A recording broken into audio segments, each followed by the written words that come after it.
And so the tank continues to roll. The Sixers lose to the San Antonio Spurs 120 to 128. All Sixers fans should be rejoicing right now, at least most of the fans that have definitely not watched this game, because why would you be watching the Philadelphia 76ers play a basketball game on a Friday night, especially this season when they are just so dog shit? But that's what we want to see, man, because we are in the midst of a fantastic tank job by the 76ers, and that is what they did pretty much towards the end of this game. I'm going to be honest right now, man. I really didn't pay attention to what happened in this game until the end of the third quarter when they went on like a 19-3 run. Ricky Council was draining threes. I'm happy Ricky has been playing well recently, man, and that I hope that he keeps a spot in the NBA, but the Sixers have priorities, and we can't have you be playing like prime Tracy McGrady out here.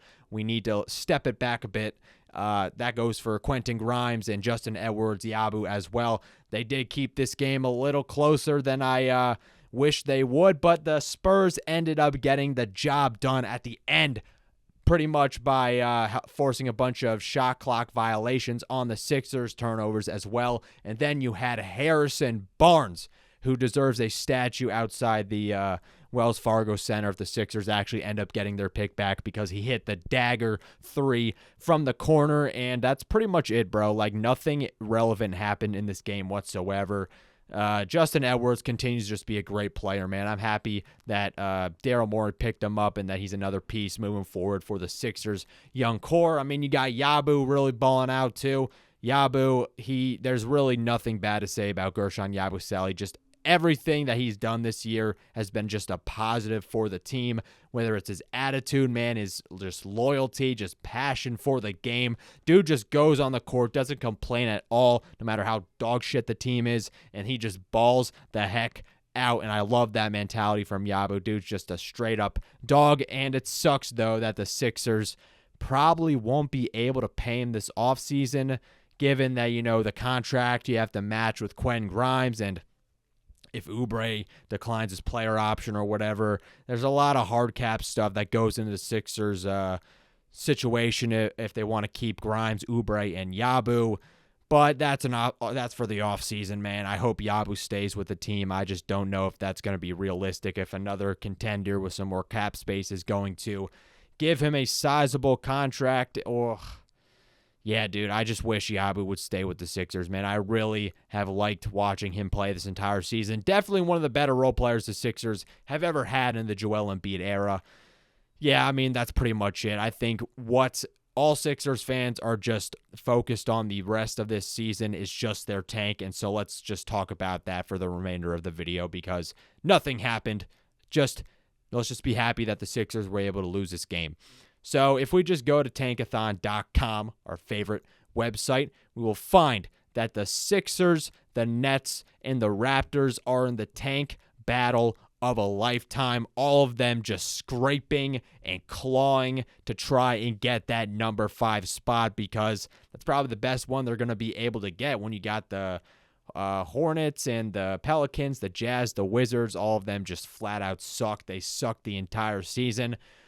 So they're probably not going to catch up to them, but that number 5 spot, man, that's the jackpot right there for all of those teams, because your chances at getting that top 6 pick back just skyrockets. I think at number 6 you have a 46% chance, so that's a little bit less than a coin flip. But because the Sixers are a cursed organization, a 46% chance is like a 10% chance. So we need to maximize those odds, man, and I hope the Sixers are able to do that for the rest of the season. But let's just break it down over these next 5 games. So I based it off of including the Spurs game that they just played, so ignore this Raptors game.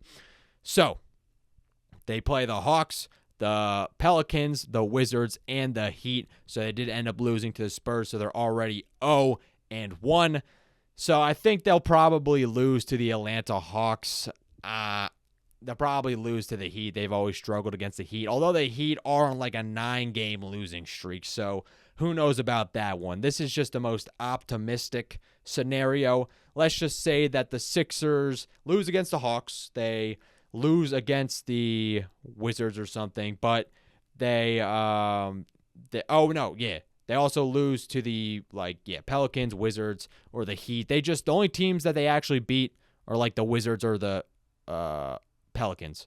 So let's just say like they beat the Wizards or something. So they be going 1-4 in their next 5 pretty much, and that's not bad. I mean, I'm taking that any day.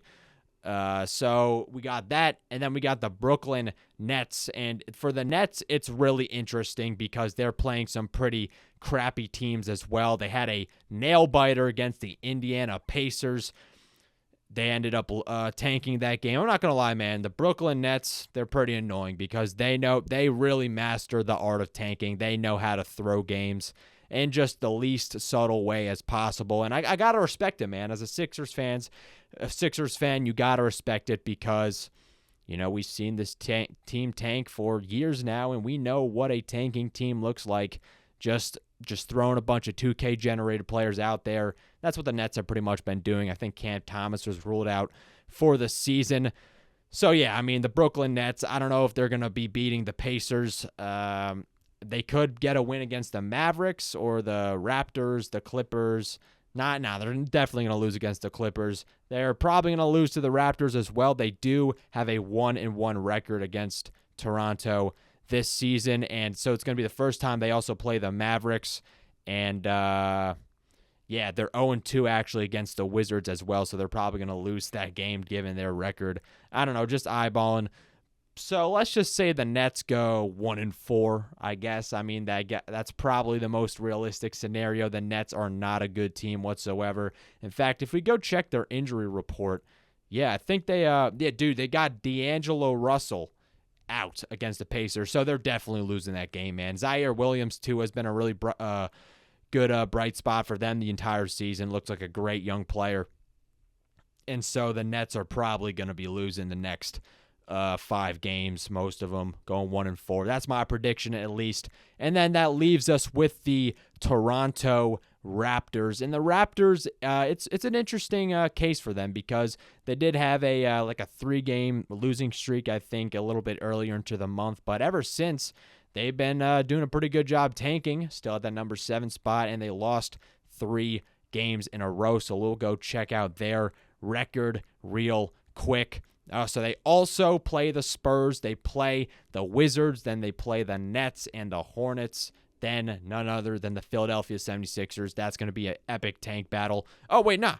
The biggest tank battle, other than the Sixers game, is going to be when they're actually playing the Nets themselves. I will be in attendance for that game, not in person, but definitely on an illegal streaming website because I got to watch that tank battle for the ages. It's going to be a real doozy, but yeah, man, we'll see. So the Raptors, what will happen with the Toronto Raptors? Well, they have the easiest schedule in the league, playing the Wizards and the Nets and the Hornets. All these teams suck. That's the point. So who knows, man? Do the Raptors go 3-2?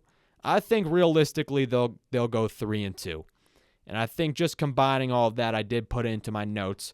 If the Sixers go 1-4, the Nets go 1-4, and the Raptors go 1-4. The Raptors go 3-2. All that pretty much happens is that the Nets remain with the Nets actually jump up in the 5th spot, but that's because they already played one more game, so they'll only be 0.5 games behind the Sixers, or actually ahead of the Sixers with the reverse order. So only just 0.5 games behind them, as the Sixers will go 24-51, Nets 24. The Nets will be 24-51. The Sixers will be 24-50. The Raptors will be 27-48. So the Raptors will pretty much jump out of contention for that number 5 spot if they do actually win 3 out of their next 5 games. Then it's pretty much going to be a battle between the 76ers and the Brooklyn Nets.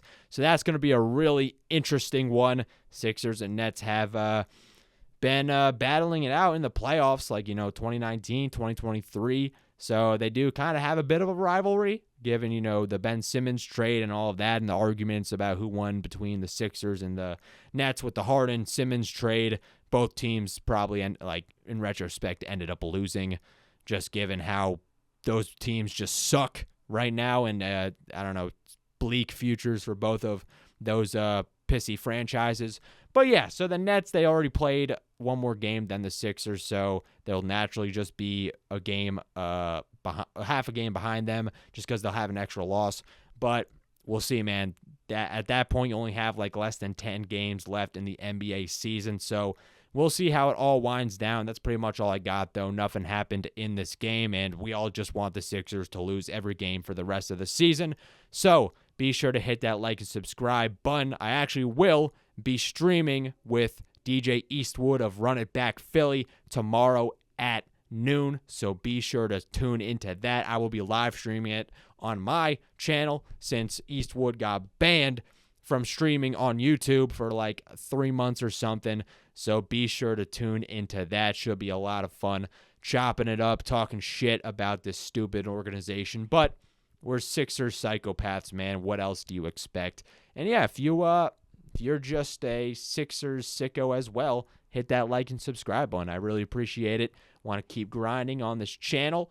Talk about the Sixers, and I don't know, hopefully Cooper Flagg will end up in a Sixers uniform. Let's just spin the lottery real quick. Number 3. So, Dylan Harper, welcome to the 76ers. All right, that's all I got. I'll catch you all in the next one.